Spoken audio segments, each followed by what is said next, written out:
डाल्पो एक अजीब सा जीनियस है, ऐसा लड़का जो अपनी परीक्षा के नंबर खुद कंट्रोल कर सकता है। जब पूरी क्लास टॉप करने की कोशिश करती है, डाल्पो जानबूझकर 0 नंबर लाता है। इसी वजह से उसे सब जीरो किंग कहते हैं। एक दिन होमरूम टीचर घोषणा करती है कि एक टीवी स्टेशन क्विज शो करा रहा है और इनाम है 30 लाख वॉन। पूरे स्कूल से सिर्फ एक ही छात्र चुना जाएगा। इस बार डाल्पो तय करता है कि वो अपनी असली क्षमता छुपाएगा नहीं। टेस्ट शुरू होते ही सब लिखने में लगे होते हैं और डाल्पो वो तो आराम से सो रहा होता है। आखिरी 10 मिनट में टीचर की चेतावनी सुनकर वह धीरे धीरे आंख खोलता है, नाम लिखता है और उत्तर भरना शुरू करता है। जांच के समय टीचरों के चेहरे उतर जाते हैं, ज्यादातर पेपर फेल। फिर एक 92 और एक 96 दिखाई देता है। एक टीचर कहती है, बस यहाँ रोक दो, इससे बेहतर कोई नहीं कर सकता। लेकिन तभी होमरूम टीचर का चेहरा बदल जाता है। हाथ में है एक एकदम परफेक्ट पेपर, बिना एक भी गलती का। सबके लिए झटका तब लगता है जब पता चलता है कि वह पेपर डाल्पो का है, वही जीरो किंग। खबर पूरे स्कूल में फैल जाती है। सबकी नजरें डाल्पो पर टिक जाती हैं। चैन सू, जो हमेशा टॉपर रहता है, पहली बार खुद को खतरे में महसूस करता है। वह अपने दोस्तों को इकट्ठा करता है और कहता है, अफवाह फैलाओ कि डाल्पो ने चीटिंग की है। कुछ ही घंटों में गॉसिप आग की तरह फैल जाती है। चैन सू और आगे बढ़कर इशारा करता है कि डाल्पो ने शायद टेस्ट पहले ही चुरा लिया था। पहले तो डाल्पो इन बातों को अनसुना कर देता है, लेकिन जब कोई उसके फायर कैप्टन पिता को अपराधी कहकर बदनाम करता है, डाल्पो टूट पड़ता है। उसके दिल में उसके पिता हमेशा एक सम्मानित हीरो थे। चौंकाने वाली बात यह कि होमरूम टीचर भी अफवाहों पर यकीन कर लेती है और पूरी क्लास के सामने डाल्पो को डांट देती है। डाल्पो इनकार करता है, लेकिन कोई उस पर भरोसा नहीं करता, सिवाय उसकी भतीजी इन्हा के। आखिर फैसला होता है कि क्विज शो के लिए चैन सू को भेजा जाएगा। चैन सू पहला राउंड जीत भी लेता है और कैमरे पर इन्हा को प्रपोज कर देता है। क्लास तालियों से गूंज उठती है, लेकिन इन्हा की नजर सिर्फ डाल्पो की खाली सीट पर टिकती है। वह निश्चय कर लेती है, वह डाल्पो की बेगुनाही साबित करेगी। इधर टीचर डाल्पो को माफीनामा लिखने का आदेश देती है। डाल्पो साफ इनकार कर देता है, जिस चीज के लिए मैंने कुछ किया ही नहीं, उसकी माफी क्यों? टीचर कहती है, पूरी स्कूल चर्चा कर रही है, यह सबूत है। तभी डाल्पो प्रिंटर पर पेपर निकालती एक महिला टीचर को देखता है और उसके दिमाग में एक प्लान बनता है। वह ठंडे स्वर में कहता है, जब मैं इस कमरे से बाहर निकलूंगा, सबको बता दूंगा कि आपका इनके साथ अफेयर है। टीचर घबरा जाती है। डाल्पो आगे कहता है, अगर इसे गलत साबित नहीं कर सकती तो अपना इस्तीफा लिखकर रख दीजिए। टीचरों के चेहरे सन्न रह जाते हैं। उधर क्लास चैन सू की जीत मना रही होती है कि तभी इन्हा अंदर आती है, केक की मोमबत्तियां बुझाती है और सबको फटकारती है। वह चैन सू का प्रपोजल ठुकरा देती है और मांग करती है, सब लोग डाल्पो से माफी मांगो। चैन सू गुस्से में पूछता है, सबूत है कि उसने चीटिंग नहीं की। दोनों की बहस बढ़ जाती है और वे शर्त लगा लेते हैं, अगर इन्हा साबित कर दे तो चैन सू माफी मांगेगा और इनाम का आधा हिस्सा देगा, वरना वह इन्हा को सबके सामने 10 थप्पड़ मारेगा। अपनी भतीजी को इस हद तक लड़ते देखकर डाल्पो अंदर से हिल जाता है। वह फैसला करता है, अब वह चुप नहीं रहेगा। जब डाल्पो बाहर होता है, इन्हा उसके कमरे में सबूत तलाशती है। कॉमिक्स के ढेर में उसे एक अंग्रेजी की किताब दिखती है जिस पर लाइब्रेरी का स्टैंप लगा है। जिज्ञासा में वह लाइब्रेरी जाती है और हैरान रह जाती है।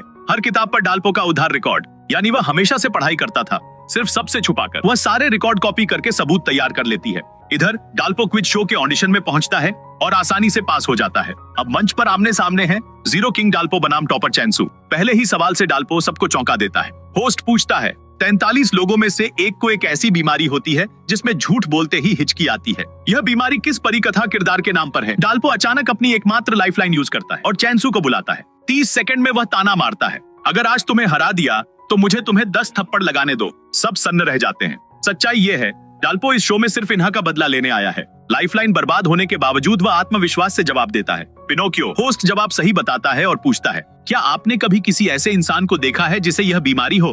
डाल्पो मुस्कुराकर कहता है, हाँ, वो बेहद खास है, बहुत बोलती है और बिना सोचे सब कुछ कह देती है। हम उसे कहते हैं लाउड माउथ विच। पूरी क्लास हंसी से फट पड़ती है, जबकि इन्हा गुस्से में बड़बड़ाती है। डाल्पो, आज तुम गए।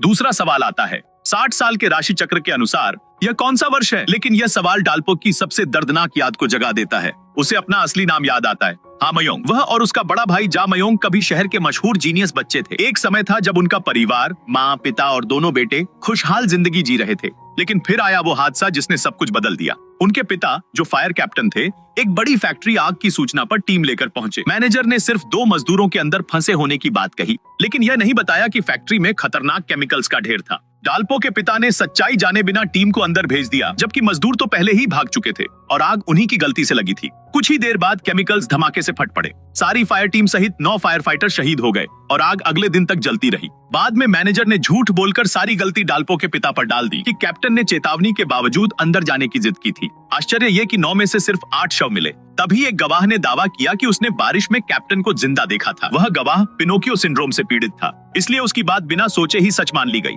मीडिया ने कहानी को सनसनीखेज बनाने का मौका पकड़ लिया। एक निर्दयी महिला रिपोर्टर ने इंटरव्यू को एडिट करके डाल्पो के पिता को फरार अपराधी की तरह दिखा दिया। गलत रिपोर्ट से जनता भड़क उठी। परिवार जहां भी जाता अपमान सहना पड़ता। दबाव इतना बढ़ गया कि डाल्पो की मां टूट गई। आखिरी बार छोटे बेटे के साथ पटाखा जलाने के बाद वह समुद्र में कूद गई। जब बड़ा भाई पहुंचा, उसे सिर्फ एक चिट्ठी और छोटे भाई का एक जूता मिला। गुस्से और दुख में वह मीडिया पर चिल्लाता रहा, पर किसी को फर्क नहीं पड़ा। किस्मत से डाल्पो को एक बुजुर्ग व्यक्ति ने बचा लिया, जिसे अल्जाइमर था। वह उसे अपना खोया बड़ा बेटा समझकर घर ले आया और अचानक डाल्पो को एक ऐसा भाई मिला जो उससे 20 साल बड़ा था और एक भतीजी इन्हा जो उसी की उम्र की थी। शुरू में चोई भाई नहीं मान रहे थे, लेकिन डाल्पो का बुजुर्ग की सेवा करने का तरीका देखकर उन्होंने उसे अपना लिया। डाल्पो ने कभी अपनी असली पहचान नहीं बताई और समय के साथ वह परिवार का हिस्सा बन गया, लेकिन किस्मत जैसे उसका साथ ही नहीं देती थी। एक दिन टीवी ठीक करते समय उसे सच्चाई पता चली कि उसके परिवार को बर्बाद करने वाली रिपोर्टर इन्हा की ही मां थी। उस दिन से डाल्पो का व्यवहार इन्हा के साथ बदल गया। वह उसे जानबूझकर चिढ़ाता था, हालांकि दोनों के दिलों में एक दूसरे के लिए एक पुराना गहरा रिश्ता बन चुका था। इसीलिए जब डाल्पो ने सुना कि इन्हा ने चैनसू से उसकी बेगुनाही पर शर्त लगा ली है, वह खुद को रोक नहीं पाया और क्विज शो में हिस्सा लिया। जाहिर है वह मुकाबले में चैनसू को आसानी से हरा देता है। बदला पूरा होता है और डाल्पो घर के रास्ते निकल पड़ता है। उधर इन्हा आसमान देखते हुए कहती है, मैं उस लड़के के लिए छतरी कभी नहीं लाऊंगी, और तभी उसे हिचकी आने लगती है, यानी वह झूठ बोल रही है। तेज बारिश में डाल्पो बस से उतरता है और इन्हा को स्टेशन पर सोता पाता है। उसे याद आता है कि चैनसू शो में इन्हा को प्रपोज करने वाला था और यह बात उसने पहले ही सुन ली थी। उसी पल उसने तय कर लिया कि वह इन्हा को किसी और के हाथों नहीं जाने देगा। जब इन्हा ने उससे पूछा था कि वह शो में क्यों गया, वह जवाब नहीं दे पाया था, लेकिन अब धीरे से कहता है, क्योंकि मैं तुम्हें पसंद करता हूँ। उसी समय इन्हा जाग जाती है और छतरी लेकर भागती है, पर छतरी टूटी होती है। घबराहट में खड़ी इन्हा को देखकर डाल्पो मजाक में उसके सिर पर ट्रैफिक कोन रख देता है। इन्हा झूठ बोल देती है, ग्रैंडपा ने भेजा है कि तुम भीग न जाओ। डाल्पो अपने मन की बात दबा लेता है, क्योंकि वह अपने दुश्मन की बेटी से प्यार करने की इजाजत खुद को नहीं दे सकता। कुछ साल बीत जाते हैं। हाई स्कूल के बाद डाल्पो टैक्सी ड्राइवर बन जाता है ताकि परिवार का खर्च चला सके, और इन्हा रिपोर्टर बनने का सपना पूरा करती रहती है। लेकिन उसके पिनोकियो सिंड्रोम की वजह से किसी भी कंपनी में नौकरी मिलना मुश्किल हो जाता है। एक सुबह वह डाल्पो से इंटरव्यू पर छोड़ने का कहती। डाल्पो आधी नींद में होता है और गलती से उसकी स्कर्ट पकड़ लेता है। इन्हा उसे आवारा कहकर चिल्लाती है और उसे घूंसा मार देती है। अपने बड़े बेटे के चेहरे पर पड़ा निशान देखकर दादाजी गुस्से में चम्मच से इन्हा को डांटते हैं और कहते हैं कि अपने चाचा की इज्जत करना सीखो। जल्द ही वे इन्हा के 35वें इंटरव्यू पर पहुंचते हैं, इस बार उसी कंपनी में जहां उसकी मां काम करती है। घबराई हुई इन्हा का मन हल्का करने के लिए डाल्पो उसे 5000 वॉन का लकी बटन खरीदने को कहता है। तभी 13 साल से गायब उसकी मां का अचानक इन्हा को मैसेज आता है। इन्हा खुशी के आंसुओं में टूट जाती है और तुरंत डाल्पो को बताती है, लेकिन डाल्पो को इसमें कोई खुशी नहीं होती, क्योंकि उसका दिल अब भी उस महिला के लिए नफरत से भरा हुआ है जिसने उसका परिवार उजाड़ दिया था। कंपनी पहुंचकर इन्हा अपनी मां के पोस्टर को देखकर उम्मीद से बाहें फैलाती है, लेकिन मिलते ही उसकी सारी उम्मीद टूट जाती है। मां के चेहरे पर न कोई खुशी न अपनापन, बस ठंडा सा व्यवहार। इंटरव्यू लेने वाले तुरंत नोटिस करते हैं कि इन्हा को पिनोकियो सिंड्रोम है और सीधा कह देते हैं कि ऐसी लड़की रिपोर्टर नहीं बन सकती। इन्हा समझाती है, झूठ न बोल पाने वाला रिपोर्टर तो और भी भरोसेमंद होगा। तभी उसकी माँ मिस सॉन्ग एक टेस्ट देती है, अगर तुम अपनी हिचकी रोक पाओ तो तुम्हें नौकरी मिल जाएगी। जाहिर है इन्हा हिचकी रोक नहीं पाती। मिस सॉन्ग कहती है, रिपोर्टर को कभी कभी झूठ बोलना पड़ता है, क्योंकि कई बार सच भी झूठ पर ही टिकता है। और फिर बेरहमी से इन्हा का रिजल्ट सुना देती है, फेल। इन्हा पूरी तरह टूट जाती है। वह चेक करना चाहती है कि जो मैसेज उसे आया था वो सच में माँ ने भेजा था या नहीं, लेकिन पता चलता है कि माँ ने तो अपना नंबर ही बदल दिया है। धीरे से वह फुसफुसाती है, माँ मुझे आपकी याद आती है। जवाब में मिस सॉन्ग बस औपचारिक सा आलिंगन देती हैं और कहती हैं, मुझे तुम्हें याद करने का समय ही नहीं मिला। इन्हा का दिल पूरी तरह बिखर जाता है। वह उसी नंबर पर कॉल करती है जिसने उसे संदेश भेजा था। गुस्से में पूछती है, मेरे मैसेज चुराकर तुम मुझे इतना कमजोर क्यों महसूस करवाते हो? उधर सिर्फ खामोशी, लेकिन कॉल कटने के बाद वही व्यक्ति बार बार कहता रहता है, मुझे माफ करना। इधर डाल्पो सड़क किनारे बेचैनी से इंतजार कर रहा है। तभी वह इन्हा को आंसुओं में भीगते हुए बाहर भागते देखता है। वह उसे कॉल करता है, पर इन्हा फोन नहीं उठाती और मैसेज करती है, मैं माँ के साथ हूँ, बात नहीं कर सकती। डाल्पो उसकी झूठ को पहचानता है, लेकिन उसे शर्मिंदा न करने के लिए सच को नजरअंदाज कर देता है। थोड़ी देर के बाद डाल्पो का मन नहीं मानता, वह वापस लौट जाता है, लेकिन इन्हा वहाँ से जा चुकी होती है। आगे जाकर वह मिस सॉन्ग को टैक्सी बुलाते हुए देखता है। उसी क्षण उसका दिल गुस्से से भर उठता है, पर इन्हा की खातिर वह खुद को रोक लेता है। वह मिस सॉन्ग से पूछता है, आप अपनी बेटी के साथ इतना सख्त व्यवहार क्यों करती हैं? मिस सॉन्ग बेपरवाही से कहती हैं,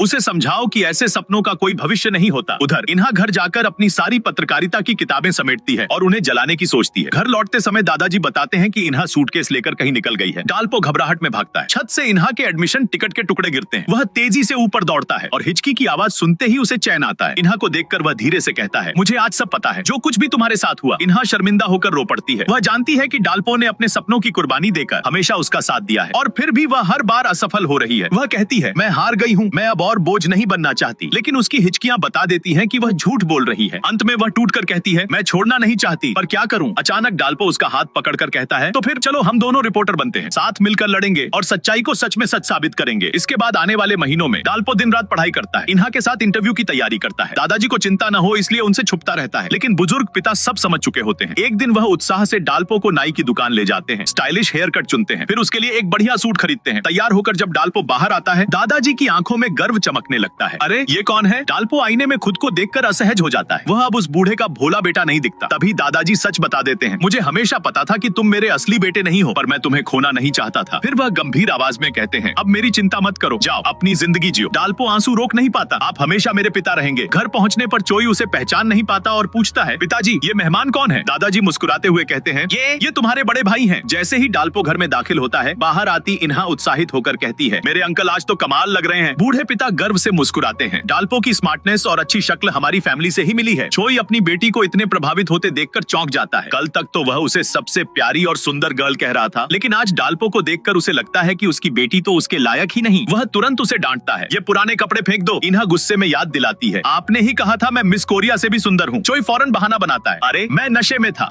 वह चेतावनी देता है, ऐसे व्यवहार करोगी तो डाल्पो सोचेगा कि तुम बहुत आसान हो। इन्हा झुंझला कर कहती है, ये सब नामुमकिन है। डाल्पो ने मुझे कभी लड़की की तरह नहीं देखा और मैंने भी उसे कभी लड़के की तरह नहीं। कमरे के बाहर खड़ा डाल्पो यह सुनकर रुक जाता है, लेकिन उसके बाद की बात सुन नहीं पाता। अंदर इन्हा अपने पिता से कह रही होती है, डाल्पो को हल्के में मत लेना। उसकी शक्ल, उसकी सोच और उसकी स्किल्स सब टॉप 1% में आती हैं। ये कहते हुए वह धड़कते दिल के साथ अपने कमरे में चली जाती है। कुछ दिनों बाद रिपोर्टर की भर्ती शुरू होती है। डाल्पो सिर्फ 1 महीने में 3 साल का सिलेबस पूरा कर लेता है और लिखित परीक्षा पास कर लेता है। वह इन्हा को उसके 36वें इंटरव्यू तक लेकर आता है। वहीं उसकी मुलाकात होती है अपने सबसे बड़े प्रतिद्वंद्वी सीओ से। असल में सीओ ही वह इंसान है जो 13 साल तक गलती से इन्हा को टेक्स्ट करता रहा। वह उसकी माँ का पुराना नंबर इस्तेमाल कर रहा था और इन्हा समझती रही कि वह उसकी माँ है। समय के साथ सीओ को इस लड़की से लगाव हो गया, पर उसने अपनी असल पहचान एक अमीर घराने के वारिस छुपा ली ताकि वह उसके और करीब आ सके। पहला इंटरव्यू शुरू होता है। तीनों एक ही ग्रुप में हैं। डाल्पो नोटिस करता है कि सीओ लगातार इन्हा को देख रहा है, तो वह मजाक में कहता है, दोस्त तुम्हारी नाक बह रही है। वीडियो रिपोर्टिंग टेस्ट में डाल्पो सबसे पहले नंबर पर है, जो कि सबसे मुश्किल पोजीशन है। वह बिना तड़का लगाए सच बताता है। बाकी 2 प्रतियोगी उसके रिपोर्ट में मसाला जोड़कर उसे और रोचक बनाते हैं। इन्हा की बारी आती है। वह भी डाल्पो की तरह बिल्कुल सच बोलती है। इंटरव्यूअर पूछता है, तुमने दूसरों जैसा क्यों नहीं बोला? इन्हा सच बताने ही वाली होती है कि उसे पिनोकियो सिंड्रोम है, लेकिन डाल्पो और सीओ दोनों उसे रोकते हैं। एक रिपोर्टर का काम है सच को प्राथमिकता देना, न कि उसे सजाना। पहला राउंड खत्म होता है और इन्हा सोचती है कि वह फिर फेल हो गई। वह खुद को डाल्पो के लिए बोझ महसूस करती है, लेकिन डाल्पो उसे दिलासा देता है, चाहे जो भी हो मैं तुम्हारे साथ रहना चाहता हूँ। सीओ इस नजदीकी से जल उठता है। उसी बीच रिजल्ट आता है, दोनों पास। घर में खुशी फैल जाती है,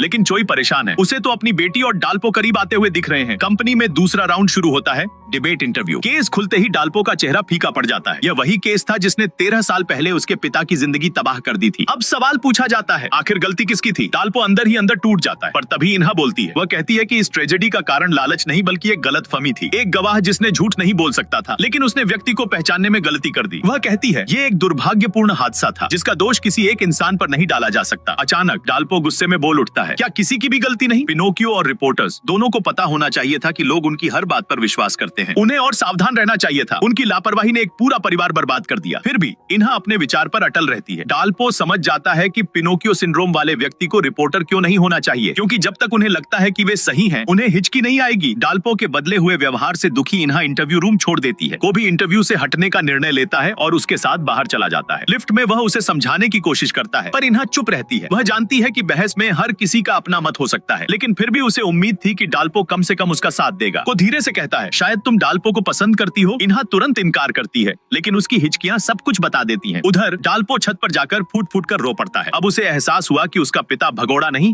बल्कि असली हीरो था। खुद को संभालकर वह पुलिस स्टेशन पहुंचता है, लेकिन पता चलता है कि उसके पिता के अवशेष पहले ही कोई ले जा चुका है। दूसरी ओर बड़ा भाई जेओंग अपने पिता का अंतिम संस्कार पूरा कर चुका है। वह अब अकेला महसूस करता है और सूने दिल में सिर्फ बदले की आग बची है। वह तय करता है कि जिन लोगों ने उसके परिवार को तबाह किया, उन्हें वह एक एक कर सजा देगा। उसका पहला निशाना वही फैक्ट्री मैनेजर होता है जिसने सारी गलती गलती डाल्पो के पिता पर थोपी थी। जेओंग चालाकी से उसका वॉलेट चुरा लेता है और उसे एक सुनसान जगह बुलाता है। मैनेजर कुछ समझ नहीं पाता और सीधे फंस जाता है। जेओंग निर्दयता से जाल बंद कर देता है। मैनेजर कितनी भी मिन्नतें करे, जेओंग का दिल नहीं पिघलता। वह उन 2 मजदूरों को भी सजा देता है जिनकी गलती से आग लगी थी और सबका दोष मैनेजर पर डाल देता है ताकि दुनिया उसे उसी तरह याद करे जैसे उसके पिता को गलत तौर पर दोषी ठहराया गया था। इधर इन्हा अपने पिता की सलाह पर एक कन्वीनियंस स्टोर में काम कर रही है। वह रोते हुए एक ग्राहक से कहती है, अंकल डाल्पो तो 1 महीने में पास हो गए और मैं 3 साल से मेहनत कर रही हूँ, फिर भी असफल। तभी सीओ आता है जो उसे पसंद करता है और डाल्पो को उसका असली अंकल समझकर उसे दिलासा देता है। रात में डाल्पो अपने पहले दिन की नौकरी के बारे में परिवार से बातें करता है। इन्हा दिखाती है कि उसे कोई फर्क नहीं पड़ता, लेकिन मन ही मन उसे बुरा लगता है कि डाल्पो भी उसे रिपोर्टर के लायक नहीं मानता। गुस्से में वह उसका टूथब्रश टॉयलेट में डुबो देती है, लेकिन जैसे ही डाल्पो उसे उठाता है उसे खुद ही शर्म आ जाती है और वह टूथब्रश फेंक देती है, बिना संतोष के, सिर्फ पछतावे के साथ। अगले दिन स्टोर में सीओ फिर आता है। तभी इन्हा की माँ भी आती है और उसे नौकरी का प्रस्ताव देती है। वास्तव में उनकी कंपनी एक विश्वसनीयता संकट से जूझ रही है और वह इन्हा के पिनोकियो सिंड्रोम का इस्तेमाल पब्लिसिटी के लिए करना चाहती है। इन्हा तुरंत मना कर देती है, लेकिन उसकी माँ कहती है, इस फील्ड में सिद्धांत और अहंकार बेकार हैं, बस मौके पकड़ो। इन्हा कार्ड लेकर उलझन में पड़ जाती है। आखिर रिपोर्टर बनना उसी का सपना था। शाम को लिफ्ट में डाल्पो मिलता है और इन्हा उसे रूफटॉप पर बात करने के लिए बुलाती है। वह स्वीकार करती है कि जिस दिन उसने कहा कि वह डाल्पो को पसंद नहीं करती, तब से हिचकियां रुक ही नहीं रही। डाल्पो चौंक जाता है और परेशान भी। वह जानता है कि वह इन्हा से प्यार करता है, लेकिन वह उसकी दुश्मन की बेटी है। इन्हा भी जानती है कि उनका रिश्ता संभव नहीं। सबकी नजर में डाल्पो उसका अंकल है। वह वादा करती है, मैं कोशिश करूंगी कि किसी और को पसंद करूं और इन भावनाओं को भूल जाऊं। डाल्पो का दिल टूटता है, लेकिन वह उसे रोक नहीं पाता। कुछ देर सोचने के बाद इन्हा अपनी माँ को फोन करके नौकरी स्वीकार कर लेती है। उधर सीओ भी उसी कंपनी में भर्ती हो जाता है, सिर्फ इन्हा के लिए। इस तरह इन्हा रिपोर्टर बन जाती है और डाल्पो उसका सबसे बड़ा प्रतिद्वंद्वी। घर पहुंचकर डाल्पो देखता है कि दादाजी ने खास डिनर बनाया है, लेकिन जैसे ही वह बीफ ट्राइब देखता है, उसे पोस्टमार्टम की छवियां याद आ जाती हैं और वह बाथरूम भागकर उल्टी कर देता है। परिवार घबरा जाता है। कमरे में लौटकर वह देखता है इन्हा ने उसके लिए दवा रखी है। फिर उसके पिता भी दवा लेकर आते हैं और उसी समय छोटा भाई भी दवा लेकर कमरे में प्रवेश करता है। टेबल पर रखी 3 दवाइयों को देखकर डाल्पो का दिल गर्माहट से भर जाता है। कुछ ही देर बाद टीम लीडर इन्हा और सीओ को पुलिस स्टेशन रिपोर्टिंग असाइनमेंट पर भेजता है, कहते हुए, जल्दी करो क्योंकि आज तुम्हारे प्रतिस्पर्धी भी वहीं पहुंच चुके हैं। जैसे ही दोनों नए रिपोर्टर पुलिस स्टेशन पहुंचते हैं, पता चलता है कि वहां पहले से ही डाल्पो और युन मौजूद हैं। स्टेशन के बाहर इंतजार कर रहे रिपोर्टरों की थकान देखकर डाल्पो तुरंत समझ जाता है कि यहाँ मुकाबला कितना सख्त है। तभी उसकी मुलाकात होती है बचपन के दोस्त चांसू से, जो अब पुलिस अफसर है। थोड़ी देर बाद इन्हा भी स्टेशन पहुंचती है। चांसू उन्हें रिपोर्टर्स लाउंज दिखाने ले जाता है, लेकिन जैसे ही दरवाजा खुलता है सब हैरान रह जाते हैं। कमरा बेहद गंदा और खराब हालत में है। इंटर्न रिपोर्टर बार बार पुलिस से सुराग लेने की कोशिश करते हैं, लेकिन कोई भी केस की जानकारी देने को तैयार नहीं। उल्टा उन्हें बार बार बाहर निकाल दिया जाता है। दूसरी तरफ चालाक डाल्पो जल्दी ही एक कॉप से अच्छा संबंध बनाकर छोटे मोटे सुराग जुटाने लगता है। इन्हा हिम्मत नहीं छोड़ती और अपने पुराने दोस्त चांसू से मदद मांगती है। वह उसे एक मामूली सा केस बताता है, एक महिला की व्यायाम करते समय अचानक मौत। इन्हा को लगता है कि यह खबर उसके लिए एक मौका है, लेकिन उधर युन चालाकी दिखाते हुए स्टेथोस्कोप ट्रिक से वही जानकारी चुरा लेती है। दोनों टीमें तुरंत अलग अलग जगह जाती हैं, कुछ लोग जिम की तरफ और कुछ अस्पताल की ओर। पूरे दिन भागदौड़ करने के बावजूद कोई ठोस जानकारी हाथ नहीं लगती। शाम तक सभी को पता चलता है कि जिस महिला की मौत हुई वह अक्सर अपने रूप को लेकर परेशान रहती थी और उसके पति ने भी उसे छोड़ दिया था। युन तुरंत खबर चला देती है कि वह जलन में वजन कम कर रही थी, लेकिन डाल्पो के मन में शक जागता है। उसे याद आता है कि इन्हा ने उसे चेतावनी दी थी, जो दिखाई देता है वह हमेशा सच नहीं होता। वह सीधे महिला के घर जाता है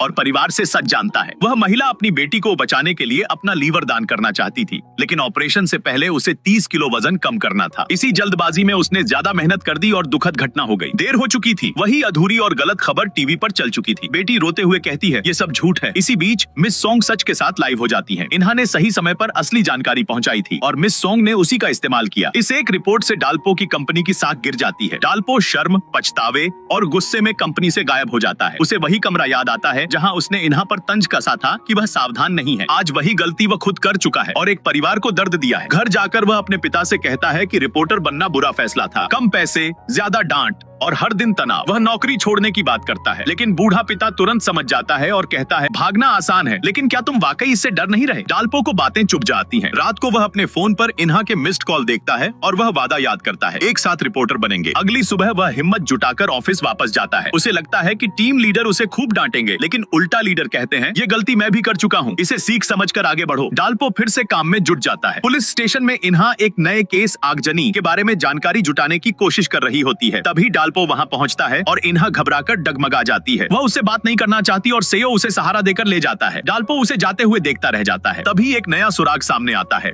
आगजनी का मुख्य संदिग्ध वही फैक्ट्री मैनेजर है जिसने डाल्पो के पिता पर पुराना आरोप लगाया था। कॉल रिकॉर्ड देखते समय डाल्पो को एक परिचित नंबर दिखता है, एक ऐसे बूढ़े आदमी का जिसकी गाड़ी को कभी उसने ठीक कराने में मदद की थी। डाल्पो उसे मिलने जाता है, लेकिन जैसे ही वह आदमी पास आता है, डाल्पो का चेहरा हैरानी से जम जाता है। वह कोई और नहीं, उसका वर्षों से बिछड़ा हुआ बड़ा भाई था। जब वह आदमी अपना नाम जायोंग बताता है, तभी डाल्पो समझ जाता है वह कोई और नहीं, उसका बिछड़ा हुआ बड़ा भाई ही है। लेकिन तुरंत एक खौफनाक ख्याल उसके दिमाग में आता है। आगजनी केस के जिन 3 लोगों ने उसके पिता पर झूठा इल्जाम लगाया था, वो तीनों एक एक करके रहस्यमयी तरीके से गायब हो चुके हैं। डाल्पो को शक होने लगता है कि शायद उसका भाई किसी खतरनाक रास्ते पर चल पड़ा है। इसी वजह से वह अपनी पहचान छुपा लेता है। तभी अचानक पुलिस वहां पहुंच जाती है। डाल्पो जल्दी से जायोन को खींचकर दूर ले जाता है, लेकिन चांसू उन्हें दूर से देख लेता है। बाद में दोनों एक छोटे से ढाबे में बैठते हैं। डाल्पो ट्रक के नुकसान के पैसे देना चाहता है, मगर जायोंग मुस्कुराकर मना कर देता है। ये तो किस्मत थी, हम दोस्त बन सकते हैं। जाने से पहले वह यह भी नोटिस करता है कि डाल्पो बिल्कुल उसके छोटे भाई जैसा दिखता है। डाल्पो खुद को रोक नहीं पाता और पूछ बैठता है, क्या मैं आपको अपने बड़े भाई की तरह मान सकता हूँ? जायोंग खुशी से हाँ करता है। डाल्पो मन की तड़प से टैक्सी लेकर उसका पीछा करता है, यह देखने के लिए कि वह कैसे रहता है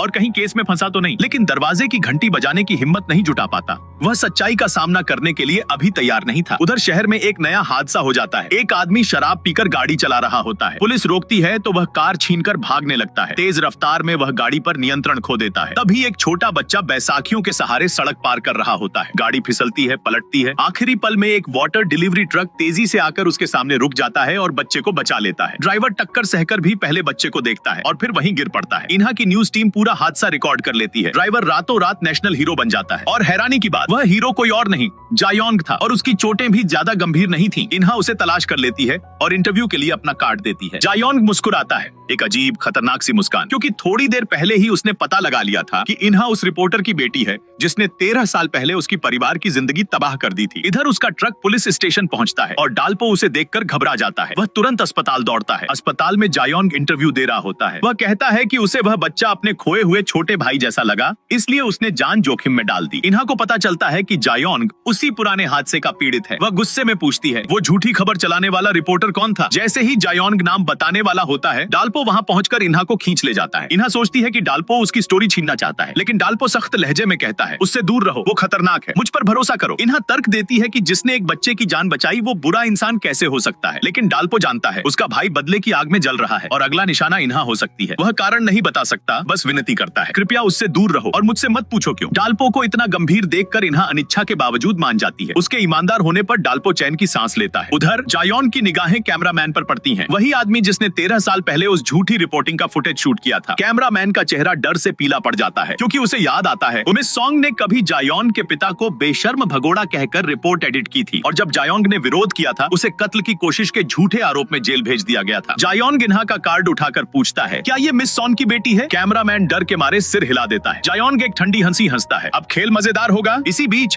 मिस सॉन्ग लाइव टीवी पर आती है। जायोंग की बहादुरी की रिपोर्ट दिखाती है और 13 साल पुरानी झूठी रिपोर्ट के लिए माफी मांगती है। कहती है कि अब से वह सिर्फ सच पेश करेंगी। जयमयोंग उसकी माफी स्वीकार नहीं करता, क्योंकि उसे लगता है कि उसका पछतावा सच्चा नहीं है। दल्पो को भी एहसास है कि उसका भाई बदले की आग में जल रहा है और रुकने वाला नहीं। थोड़ी देर बाद दल्पो अपने दिवंगत पिता की कब्र पर जाता है, जहां उसे कांच पर चिपके माफीनामे दिखते हैं। पास रखी पुरानी पारिवारिक तस्वीर देखकर वह टूट जाता है और रो पड़ता है। उसी वक्त जयमयोंग वहां पहुंचता है, लेकिन इस बार वह दल्पो से अजीब ठंडेपन से पेश आता है। यहाँ तक कि दल्पो लाया हुआ फूल भी कूड़ेदान में फेंक देता है। असल में जयमयोंग को हाल ही में पता चला था कि दल्पो एक रिपोर्टर है, इसलिए उसे शक हुआ कि शायद दल्पो उसके करीब सिर्फ किसी मकसद से आया था। यही गलतफहमी उसे दल्पो से दूर कर देती है और वह उसके इंटरव्यू का अनुरोध भी ठुकरा देता है। लेकिन दल्पो हार नहीं मानता और पूछता है कि क्या वह मून डाकू को जानता है। जयमयोंग घबरा जाता है, क्योंकि वही फैक्ट्री मैनेजर था जिसे उसने कुएं में बंद किया था। वह झूठ बोलता है कि वह इस नाम को नहीं जानता। कई बार कोशिश करने के बाद दल्पो को यकीन हो जाता है कि मैनेजर की मौत हो चुकी है और उसके कातिल उसके अपने भाई के अलावा कोई नहीं। दल्पो गंभीरता से पूछता है, तुम दुनिया से माफी चाहते हो या बदला? जयमयोंग बिना झिझक कहता है, बदला। वह दल्पो का रिकॉर्डिंग फोन उठाकर आग में फेंक देता है, लेकिन दल्पो शांत रहता है, क्योंकि असली रिकॉर्डर उसके टाई क्लिप में छिपा होता है। फिर भी दल्पो पुलिस को रिकॉर्डिंग देने का इरादा नहीं रखता। वह सच को दफनाना चाहता है ताकि उसका भाई और ज्यादा न टूटे। इधर कैमरामैन इन्हा को 13 साल पुरानी जयमयोंग की इंटरव्यू फुटेज दिखाता है। इन्हा यह देखकर स्तब्ध रह जाती है कि उसी की मां उस रिपोर्टर थी जिसने जयमयोंग के परिवार को बर्बाद कर दिया था। उसकी नजरों में माँ की जो छवि थी एक झटके में ध्वस्त हो जाती है। उसी वीडियो में इन्हा एक जूता देखती है। कैमरामैन बताता है कि वह जैमयोंग के छोटे भाई का है। तब इन्हा को याद आता है कि बिल्कुल वही जूता दलपो के पास भी था। वह तुरंत घर जाकर दादा से पूछती है और दादा बताते हैं कि उन्होंने सालों पहले दलपो को उसी जूते के सहारे समुद्र से बचाया था। अब इन्हा सब समझ जाती है क्यों दलपो बचपन में उससे अचानक दूर हो गया, क्यों उसने हमेशा उसे रिपोर्टर बनने से रोका और वह बहस के दौरान इतना गुस्सा क्यों हुआ। उसके दिल में दलपो के लिए दर्द भर जाता है। वह दलपो के पास जाती है और धीमे से पूछती है, क्या तुम्हारा असली नाम की हामयोंग है? दलपो चौंक जाता है। इन्हा रोते हुए बार बार माफी मांगती है। बाद में वह पूरी कहानी जान लेती है और समझ जाती है कि उसके परिवार ने दलपो की जिंदगी पर कितना भारी असर डाला है। वह फैसला करती है कि अब वह खामोश नहीं रहेगी। थोड़े दिन बाद उसकी माँ मिस सॉन्ग एक पब्लिक लेक्चर ले रही होती है। Q&A में इन्हा खड़ी होकर पूछती है, क्या कभी उन्होंने अपने प्रभाव के चलते सच्चाई को नजरअंदाज किया? मिस सॉन्ग इनकार करती हैं, लेकिन इन्हा का हिचकी आना इस बात का सबूत है कि वह सच नहीं बोल रही। इन्हा सबके सामने 13 साल पुरानी घटना याद दिलाती है, कैसे उनकी माँ ने तथ्यों को नजरअंदाज किया था और एक ईमानदार फायर कैप्टन को गलत ढंग से पेश कर दिया था,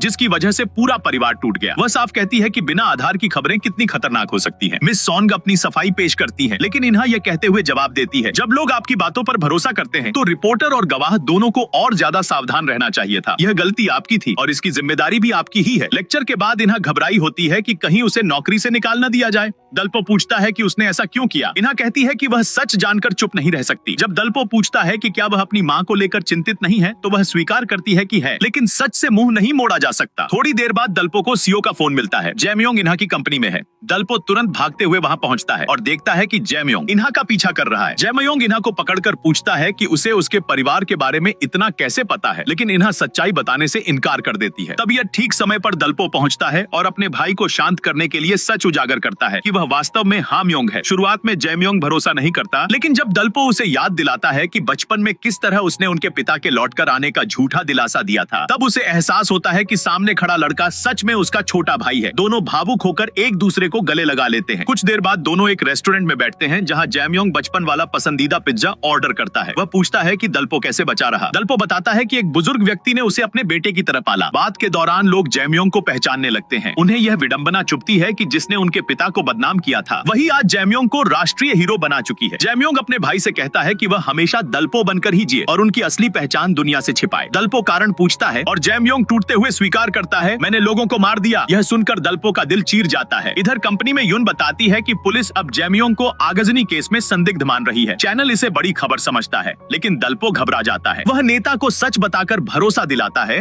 कि वह अपने भाई को खुद आत्मसमर्पण कराने के लिए राजी करेगा। नेता मान जाता है और यून का केस बदल देता है। यून गुस्से में अकेली बैठकर पीने लगती है। दलपो फिर अपने भाई से मिलने जाता है और उससे बदला छोड़ने की गुजारिश करता है। जैमयोंग कहता है कि मिस सॉन्ग ने उनके पिता को बदनाम किया और उसी आघात ने उनकी माँ की जान ले ली, इसलिए वह माफ नहीं कर सकता। दलपो उसे सवाल करता है कि वह उस दिन उन्हें छोड़कर क्यों चला गया था। इस पर जैमयोंग बताता है कि वह भागा नहीं था, वह मिस सॉन्ग से मिलने गया था ताकि अपने पिता की सच्चाई साबित करा सके। लेकिन वही इंटरव्यू उनके परिवार के लिए सबसे बड़ा वार बन गया। दलपो पछतावे में कहता है, अगर मैं तुम्हें पहले ढूंढ लेता शायद यह सब ना होता। अगली सुबह यून कंपनी में जागती है और सुनती है कि जैमयोंग मिस सॉन्ग के इंटरव्यू के लिए तैयार है। वह फौरन दलपो को बताती है। दलपो समझ जाता है कि जैमयोंग कुछ बड़ा करने वाला है। तब उसे एक गुमनाम मैसेज मिलता है जिसमें दावा किया गया है कि जैमयोंग ने फैक्ट्री मैनेजर की हत्या की है और लाश का ठिकाना भी बताया गया है। दलपो दौड़कर अपने भाई से मिलने जाता है और विनती करता है कि वह खुद आत्मसमर्पण कर दे। जैमयोंग इनकार करता है और कहता है कि दलपो इन्हा से प्यार करता है, इसलिए वह उसकी माँ को नुकसान नहीं पहुंचाएगा, इसलिए वह खुद इस कहानी का अंत करेगा। दलपो टूटे मन से लौटता है,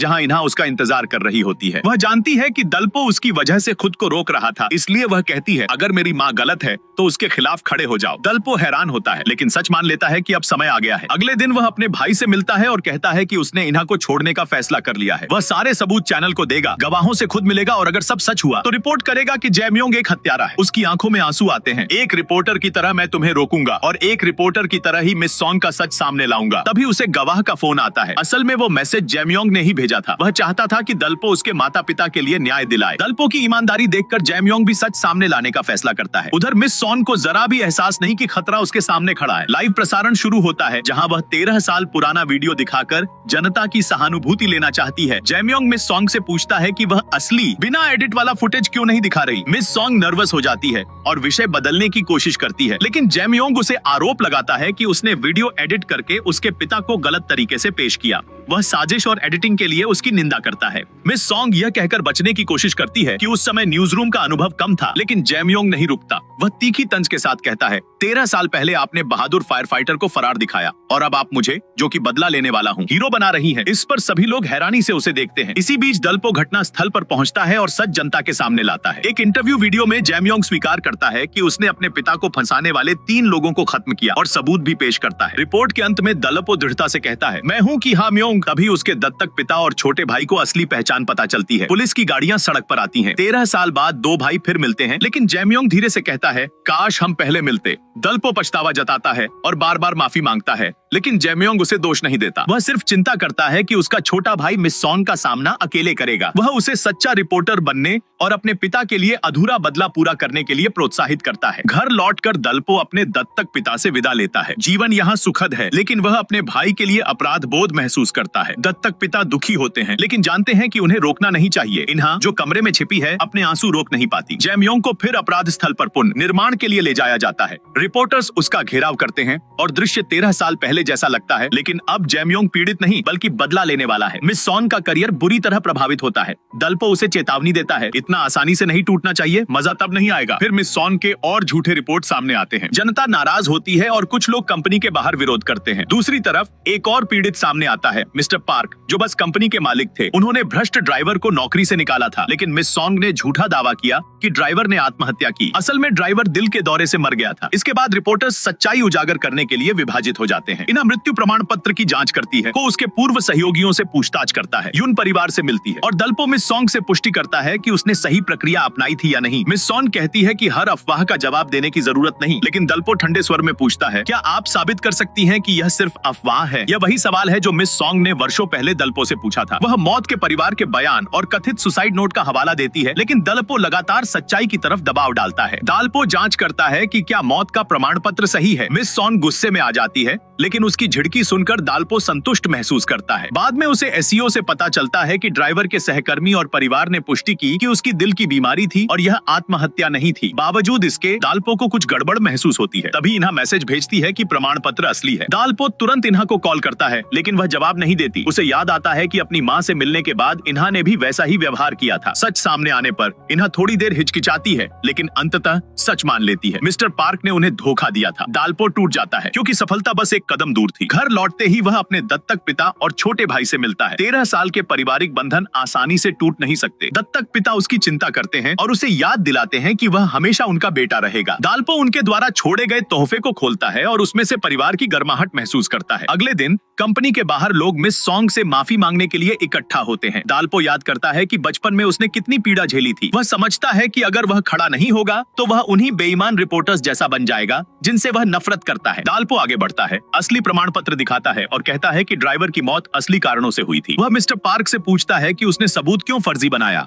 रिपोर्टर्स उन्हें घेर लेते हैं और मिस सॉन्ग शॉक में है। दलपो समझाता है कि एक सच्चा रिपोर्टर वही होता है जो सच सामने लाए, जो मिस सॉन्ग ने 13 साल पहले नहीं किया। अंततः मिस सॉन्ग सार्वजनिक रूप से माफी मांगती है और अपने पद से इस्तीफा देती है। दलपो अपने भाई जैमयोंग से मिलने जाता है और उसे खुशखबरी सुनाता है। जैमयोंग राहत महसूस करता है कि उसका छोटा भाई सही रास्ते पर है। इसके बाद दलपो इन्हा के पास जाता है, अपनी भावनाओं का इजहार करता है और इन्हा भी अपने दिल की बात स्वीकार करती है। हालांकि दत्तक पिता के प्यार और सामाजिक नियमों की वजह से दोनों केवल चाचा भतीजी के रूप में रहते हैं। चोई, जो उनके रिश्ते को समझ चुका है, उनका समर्थन करता है और पिता को बताता है कि दलपो इन्हा को 10 साल से प्यार करता रहा। अगले दिन दत्तक पिता दलपो से कहते हैं कि उन्होंने दत्तक अपनापन खत्म करने के लिए आवेदन किया है, यह समझते हुए कि उन्होंने उसे बहुत प्यार किया। दलपो भावुक होकर कहता है, धन्यवाद पापा। अंत में दलपो और इन्हा शादी की तैयारी के लिए ब्रेसल शॉप में जाते हैं और परिवार उनके साथ खुश है। और इसी के साथ यह कहानी अपने खूबसूरत अंत तक पहुंचती है। अगर आपको यह कहानी पसंद आई हो तो वीडियो को लाइक, शेयर और चैनल को सब्सक्राइब जरूर करें।